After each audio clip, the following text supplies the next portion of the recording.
اقترب للناس حسابهم وهم في غفلة معرضون. Qiyomat bu nima? Qiyomat oxirgi kun. Undan keyin kun yo'q. Va nafxu fis-sur, sur chalinishligi, o'lgandan keyin tirilishlik, to'planishlik, shafaat va nashru suhuf, sahifalarni berishligi, har bir insonning nomai amali berilishligi, hisob val vazn, tarozi, sirot, jahannamni ustidan qo'yilgan va in minkum illa wariduha, har bir inson yo'qki undan o'tadigan, hammalari shu ko'prikdan o'tishligi jahannamdan. Bu ham oxirat kunidan. Val qantara, qantara nima u qantara?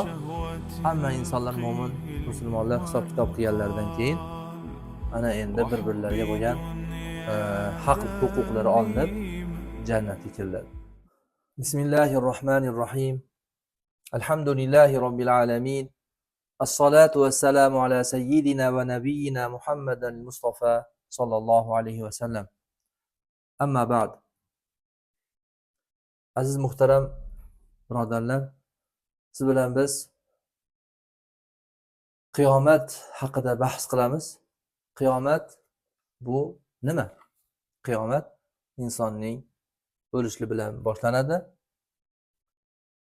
Payg'ambarimiz sollallohu alayhi vasallam aytganlaridek. Al-hayatul barzaxiyya, barzaxiy hayoti, ya'ni qiyomat bilan o'lgandan keyingi holat barzax hayoti deb ataladi. Va fitnatul qabr, bu ham oxirat kunidan, qabrda ham fitna bo'ladi, uning azobi va uning naimi ne'matlari bo'ladi. Va nafxu fis-sur, sur chalinishligi, hammamiz eshitganmiz. Isrofil alayhissalom sur chalinishlikka muvakkal qilingan. Uning bir ko'zi surda bo'lsa, bir ko'zi Alloh taologa qarab turibdi, shunday yaqin bo'lib turibdi deb aytadi. Val ba'th val hashr, o'lgandan keyin tirilishlik, to'planishlik, shafaat va nashru suhuf, sahifalarni berishligi, har bir insonning nomai amali berilishligi, hisob val vazn, tarozi, val havd, ya'ni payg'ambar alayhissalomning Kavsar suvlari, sirot, jahannamni ustidan qo'yilgan har bir odam o'tguvchi deb, va in minkum illa wariduha, har bir inson yo'qki undan o'tadigan, hammalari shu ko'prikdan o'tishligi jahannamdan. Bu ham oxirat kunidan. Val qantara, qantara nima u qantara? Hamma insonlar mo'min, musulmonlar hisob kitob qilganlardan keyin ana endi bir-birlariga bo'lgan haq huquqlari olinib jannatga kiriladi. Bu qantara ahllari hammasi mo'min bo'ladi, jannat ahllari bo'ladi. Lekin ba'zilarni ko'nglarini ortib qo'ygan bo'lishi mumkin, g'iybat qilib qo'yganligi bo'lishligi mumkin. Xullas bir-biridan rozi bo'lgan holatda jannatga kirishadigan holatni qantara. Val jannatu wan nar, do'zax va jannatlar ham oxirat amallaridan yoki qiyomatda bo'ladigan ishlardan. Ibn Abbas roziyallohu anhu aytgan ekanlarki, va bil axirati hum yuqinun, oxiratga iymon keltirganlar, Baqara surasida keladi. Baqara surasida keladi va mo'minlar sifatlarini maqtab, va bil axirati hum yuqinun, ana ular qiyomat qoyimga qattiq ishonganlar. Kimlar? Ular jannatga, do'zaxga, o'lgandan keyin tirilishlikka, hisobga, taroziga, hammasiga ishonganlar, ya'ni oxiratda bo'ladigan ishlar. Ibn Abbas roziyallohu anhu va bil axirati hum yuqinun degan oyatlarda, Baqara surasining 4-oyatda kelgan oyatni, ya'ni oxiratga ular o'ta qattiq ishonishadi degan jumlani shunday degan ekanlar. Ya'ni o'lgandan keyin tirilishlik, qiyomat, jannat, do'zax, hisob, mezon, hammasi shu qiyomat, axirat, ya'ni oxirat kunidan deb aytgan ekanlar.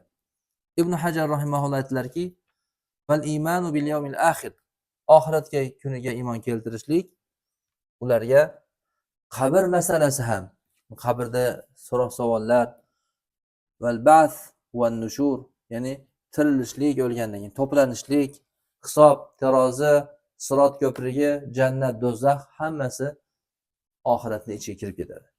Ya'ni oxiratga iymon keltirishlik iymonning shartlaridan bittasi bo'lsa, demak shu aytilgan hamma mavzular o'z ichiga kirib ketadi. Nima uchun oxirat deb ismlandi? Aytganimizdek, oxirgi kun. Undan keyin kun yo'q.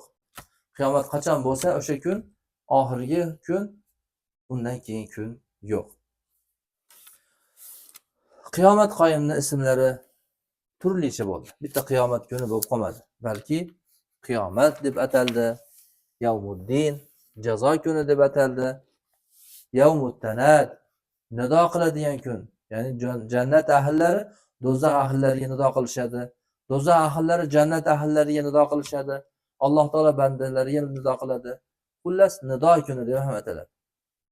Bu dunyodagi nido bilan oxiratdagi nidoni farqi bor. Yawmul xuruj, qabrdan tirilishlik kuni, Yawmut tag'obun, aldashlik kuni.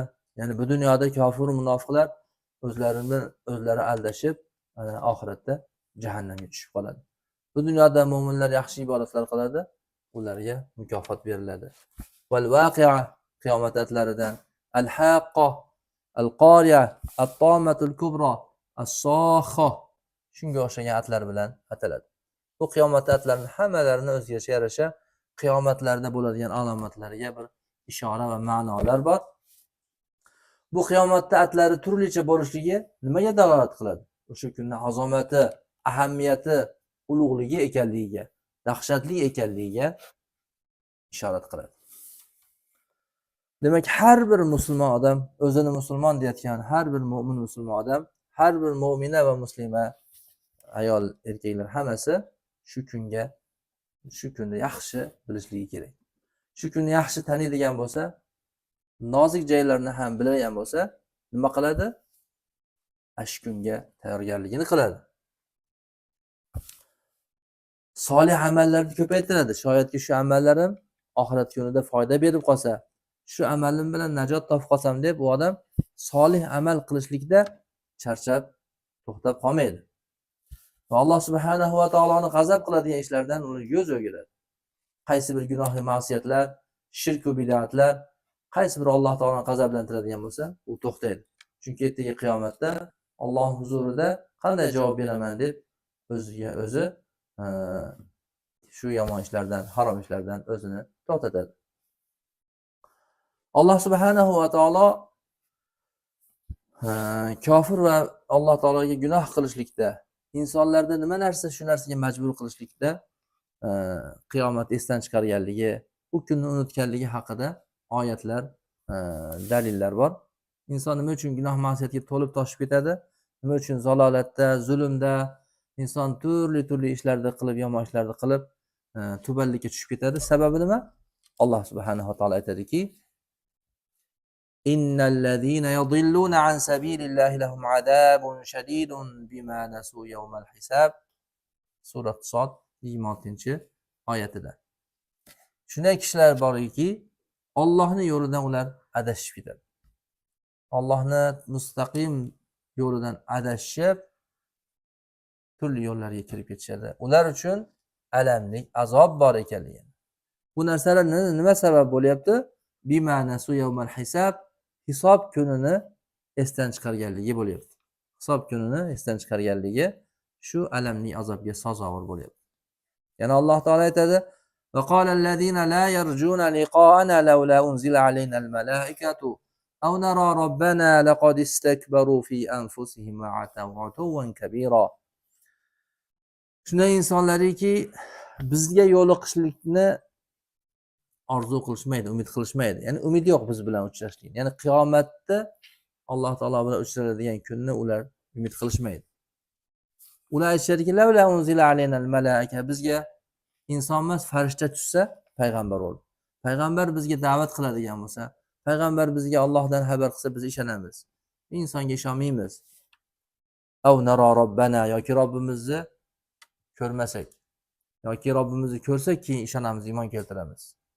Laqad istakbaru fi anfusihim. Ular o'zlarida nihoyatda kibr qilishdi va atawatuwan kabira.